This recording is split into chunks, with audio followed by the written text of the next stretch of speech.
Hello and welcome to this Cold Chain IQ podcast. I'm your host, Andrea Charles, editor for Cold Chain IQ, www.coldchainiq.com. Today I'm joined by Taha Yadja, the owner of TechN'arts, and will be representing the Republic of Turkey's Ministry of Health at the 11th Cold Chain and Temperature Management Summit taking place in Canada from the 25th to the 28th of February next year. Taha, if you could outline your current role and responsibilities, please. My name is Taha Yadja. I'm in fact a software developer myself, and I own the company TechN'arts, and it's known as NART Informatics also. And we are developing tailor-made solutions for the industry, and in particular for the pharmaceutical industry. We are working with the Ministry of Health of Turkey, and we developed a system named ITS,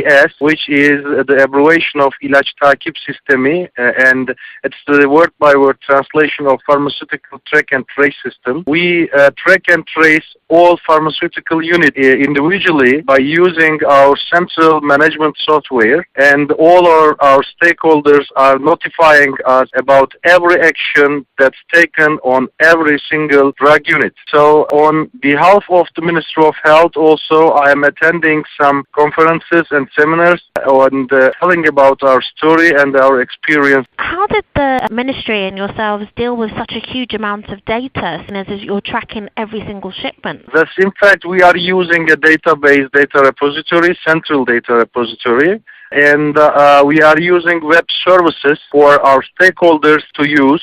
They use these web services to notify us about every action, and we have a data center and terabytes of disk spaces, and as we are using technological things to manage such a data, and also we are developing a support decision system and simply a reporting service for the Ministry of Health to control the industry. And what were some of the challenges that the Ministry of Health wanted to overcome? The first aim of the project was to guarantee reliable supply of drugs to the patients.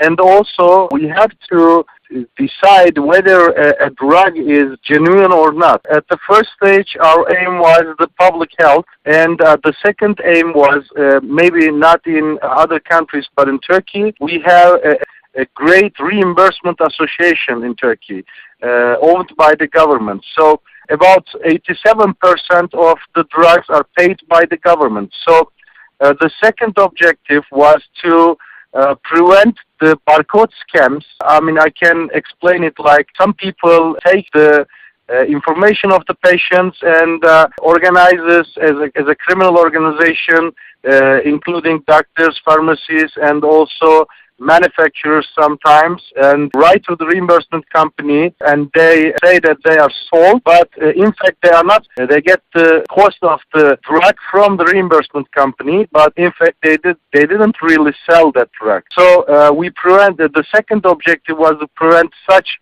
actions, but we had some challenges. For example, first, to convince the manufacturers was our first challenge, because the manufacturers should invest on their product lines and also invest their software management systems. So it means costs for them.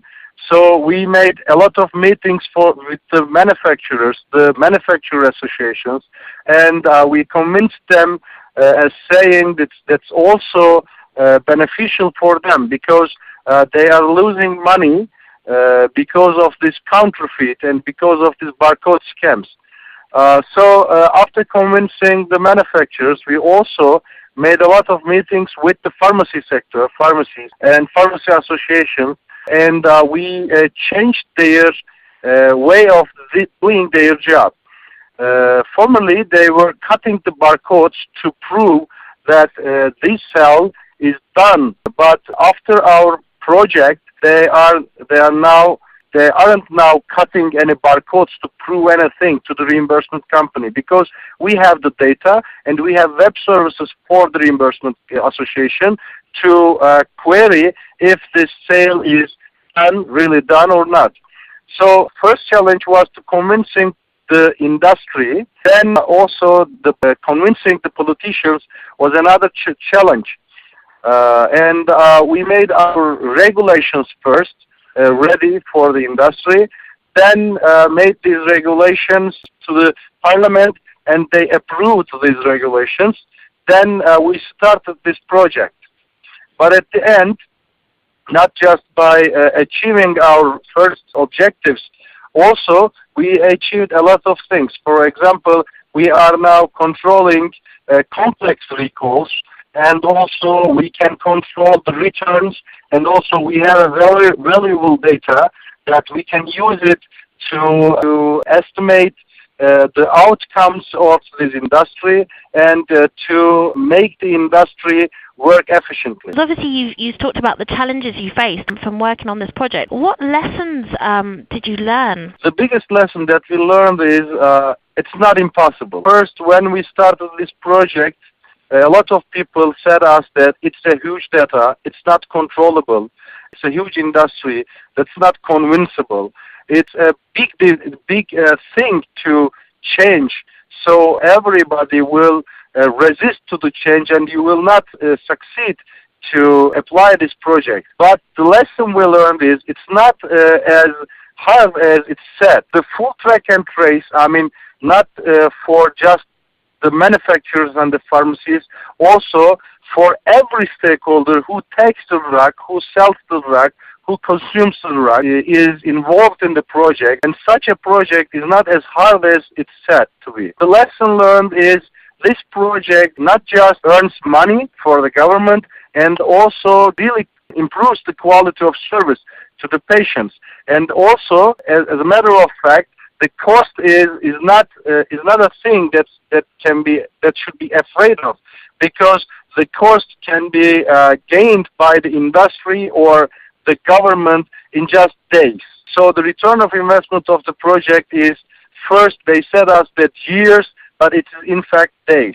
And if you were to put an estimate on the cost of counterfeiting? The cost of the counterfeiting in Turkey cannot be decided absolutely, but it is estimated as our Statistics Association that we have a total amount of cost of counterfeiting, drug theft, and barcode scams and smuggling. The total of these four things is about $1 billion annually in Turkey. They said us that it's about $500 million to $1.5 billion annually, but we estimated it about, in the middle as $1 billion annually. But the system prevented all four of these, even the drug theft, because in full track and trace, you cannot sell theft drug to anybody else other than the owner of that drug. So there's no need to steal a drug from anybody because you cannot sell it.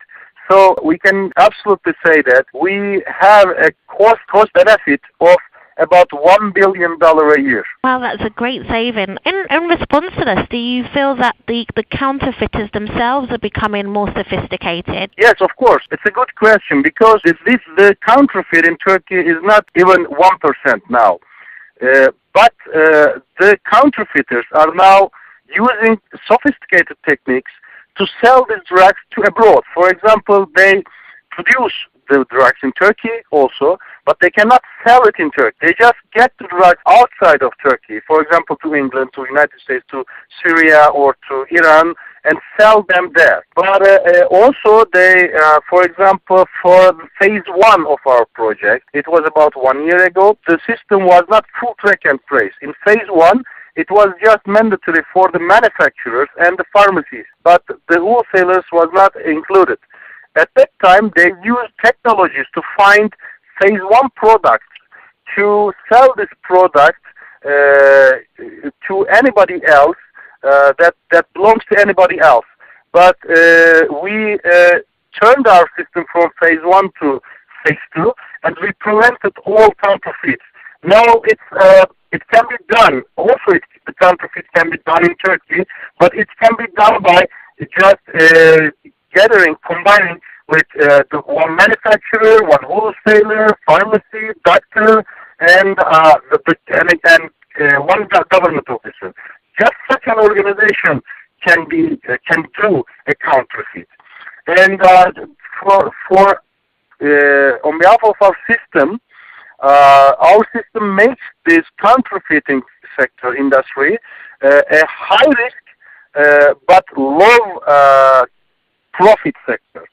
So it was before our system, it was a high profit, low risk sector, but we changed it to high risk to low profit. So the counterfeiters now think that, thought that it has a high risk and low profit, so they changed their industry from pharmacy to tobacco sector in Turkey, for example, or to food supplements, for example.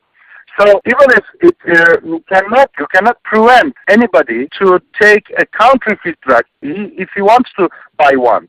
So you have to develop a code for the brains of the people. So we cannot prevent the people who wants to buy counterfeit on their own willing. But we have some also projects about improving some systems and solutions for that also. For example, cash buys and without reimbursement companies, sales without reimbursement companies. So we are now have a working system. We now have time to investigate on such sophisticated organizations. I know you're going to be at the conference representing the Ministry of Health, but what are you actually looking forward to at the conference? The networking is very important for me, because I didn't want to get any information because it's already implemented in Turkey, but I want to share my experiences and my government's experiences with the other governments, and to tell the manufacturers that it's not a thing that should be afraid of. So the conference for me is a place for me to tell my experience and to tell the high-level audience to tell my story, and if they want to ask me something, to give my business card maybe to help them, to help other countries. Taha, it's been a great pleasure to speak with you, and thank you for updating us on Turkey's pharmaceutical tracking system. For anyone interested in attending the event will be taking place from the 25th to the 28th of February in Toronto, Canada, and you can find out more about the event by visiting www.coldchainiq.com.